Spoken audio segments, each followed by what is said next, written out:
La littérature est-elle l'ennemi numéro 1 depuis l'Antiquité? Pour William Marx, la réponse est clairement oui. Bonsoir. Soyez le bienvenu sur TV5 Merci. Monde. Vous êtes professeur de littérature comparée au Collège de France. Vous êtes à la tête de la chaire de littérature comparée, spécialiste de l'Antiquité et de l'histoire littéraire. Votre nouveau livre est publié aux éditions de Minuit. Il a pour titre La haine de la littérature. Alors, votre leçon inaugurale, ce sera après-demain à 18 h. Le thème, par-delà la littérature, lire dans la Bibliothèque mondiale. C'est quoi la Bibliothèque mondiale ? La Bibliothèque mondiale, c'est la bibliothèque de l'étrangeté, de l'altérité. Nous vivons dans une époque très étrange, c'est-à-dire que le monde est à nos portes, il est sur nos écrans, il est ici, dans cette télévision, mais en fait, les gens se recroquevillent sur leurs milieux sociaux, sur leurs réseaux sociaux. Ils ne fréquentent que des gens qui pensent comme eux, qui ont les mêmes idées. Un coup d'algorithme notamment, bien sûr. Pour moi, la Bibliothèque mondiale, c'est justement l'idée d'aller vers l'étranger, ce qu'on ne connaît pas, ce qu'on ne comprend pas, et même ce qui nous révulse, ce qui nous repousse, ce qui nous ennuie, ce qui nous... Et donc, parce que c'est par là que nous pourrons changer nos manières de penser et faire découvrir du nouveau. La bibliothèque numérique est-elle un ennemi ou un ami de la littérature? C'est un ami, évidemment, mais comme disait Ésope, la langue est la meilleure et la pire des choses. Je dirais que la bibliothèque numérique, c'est la meilleure et la pire des choses. C'est-à-dire que si on ne fait que s'enfermer dans ses lectures habituelles, c'est une très mauvaise chose. Mais au contraire, ce qui est merveilleux, c'est que la bibliothèque numérique, les bibliothèques numériques, peuvent nous permettre d'accéder quasiment gratuitement à tous les textes quasiment qui ont été écrits et publiés en tout cas depuis des siècles. Ça recroqueville aussi, hein, à coup d'algorithme, on le disait. C'est-à-dire que si on suit les algorithmes, mais il faut lutter contre les algorithmes. Et ça, c'est un effort personnel. Et c'est l'effort du chercheur, c'est l'effort du professeur de littérature.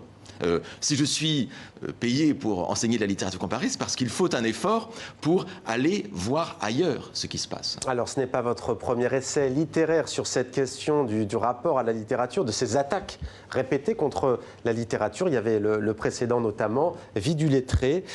Cette fois-ci, il y a eu aussi un déclic plus récent. Il s'agit des propos de Nicolas Sarkozy sur la princesse de Clèves, le roman célèbre qui a donc suscité des propos controversés il y a quelques années. Écoutez. Lorsqu'on part des concours administratifs, dans un parcours au mérite, on doit tenir compte, me semble-t-il, du fait que s'il y a deux candidats, il y en a un qui a fait 15 ans au service du bénévolat de l'association et l'autre qui n'a rien fait, on ne le critique pas. Mais ça doit donner des points de plus à celui qui a fait du bénévolat pour les autres. Quand même, je veux dire en termes de richesse humaine, d'engagement au service des autres, pourquoi on n'en tiendrait pas compte? Ça vaut autant que de savoir par cœur la princesse de Clèves. Enfin, j'ai rien contre. Enfin, parce que j'avais beaucoup souffert sur elle. Alors, je vais jouer la carte de la transparence avec nos téléspectatrices et téléspectateurs. Vous êtes hilar, ça vous fait rire. Vous venez même de me dire, pendant cet extrait, je le connais par cœur. Pourquoi? Oui, je le connais par cœur parce que je l'ai montré à mes étudiants et que je trouve que c'est un extraordinaire épisode d'abord de numéro de comédien, formidablement, et parce que je trouve extrêmement typique des attaques que Nicolas Sarkozy, à partir de 2006 et jusqu'en 2009-2010, a porté contre ce chef-d'œuvre de la littérature française, mais qu'il a pris comme une sorte de bouc émissaire qui lui servait de bouc émissaire de tout ce qui était intellectuel. Ouais. Et la souffrance, il dit même, il en a souffert, ça fait vraiment souffrir. Je crois qu'il a eu réellement un véritable souvenir personnel d'enfance. Bon, on peut l'admettre, mais s'attaquer, de la part d'un président de la République, s'attaquer à un chef-d'œuvre de la littérature, à ce qui est considéré comme étant l'un des sommets du roman, je crois qu'il y avait là une erreur fondamentale dont il a dû payer le prix quand même, malgré tout, un peu plus tard, en 2012, Innocence. Alors, qu'est-ce que la littérature, écrivait naguère Jean-Paul Sartre? Vous montrez comment, depuis 2500 ans, la littérature est vilipendée. Haine de la littérature, dites-vous, à ce point? C'est-à-dire qu'en fait, il me semble qu'en fait, la littérature naît à partir du moment où on s'oppose à elle. Auparavant, la littérature, quand Homère était en fait un vecteur de savoir. Les Grecs, les jeunes Grecs, apprenaient le savoir, l'histoire, l'art de la navigation en lisant les aventures d'Achille et d'Ulysse. Et est arrivée la philosophie, qui a été un nouveau savoir, un savoir fondé sur la raison, fondé sur la science en fait, ce qui allait devenir la science. C'est Platon en particulier. Et à partir de ce moment-là, moment-là, a été défini un opposant, un adversaire numéro un, qui est la littérature. Et donc, depuis ce temps-là, la littérature a été toujours vilipendée par la philosophie, par les théologiens, par les scientifiques, par les pédagogues, par les hommes politiques, par les souverains, parce qu'elle représente une sorte de pouvoir de liberté, une illégitimité dans le discours qui fait peur. Alors, plus récemment, il y a eu une autre polémique autour du monde de la littérature, de l'édition aussi. C'est bien entendu l'affaire Matzneff qui vous intéresse particulièrement. On va comprendre pourquoi. C'était bien entendu avec la sortie du livre Consentement de Vanessa Springora, notre partenaire France 2. On a parlé, récit signé Christophe Hérault. Depuis 35 ans, Vanessa Springora est hantée par un homme, Gabriel Matzneff. C'est ce qu'elle raconte dans Le Consentement. 1985, elle a 14 ans. Il a 50 ans, ils deviennent amants. Son livre est le récit glaçant de cette liaison et d'une emprise. À 14 ans, on n'est pas censé être attendu par un homme de 50 ans à la sortie de son collège. On n'est pas supposé vivre à l'hôtel avec lui, ni se retrouver dans son lit. Depuis les années 70, lui, c'est un écrivain reconnu, sulfureux, libertaire. Et surtout, il n'a jamais caché son goût prononcé pour les jeunes filles, même sur les plateaux de télévision. Vous avez publié un petit livre intitulé « Les moins de 16 ans ». Alors c'est donc votre idée fixe, les moins de 16 ans? C'est une de mes idées fixes, c'est une de mes attaches.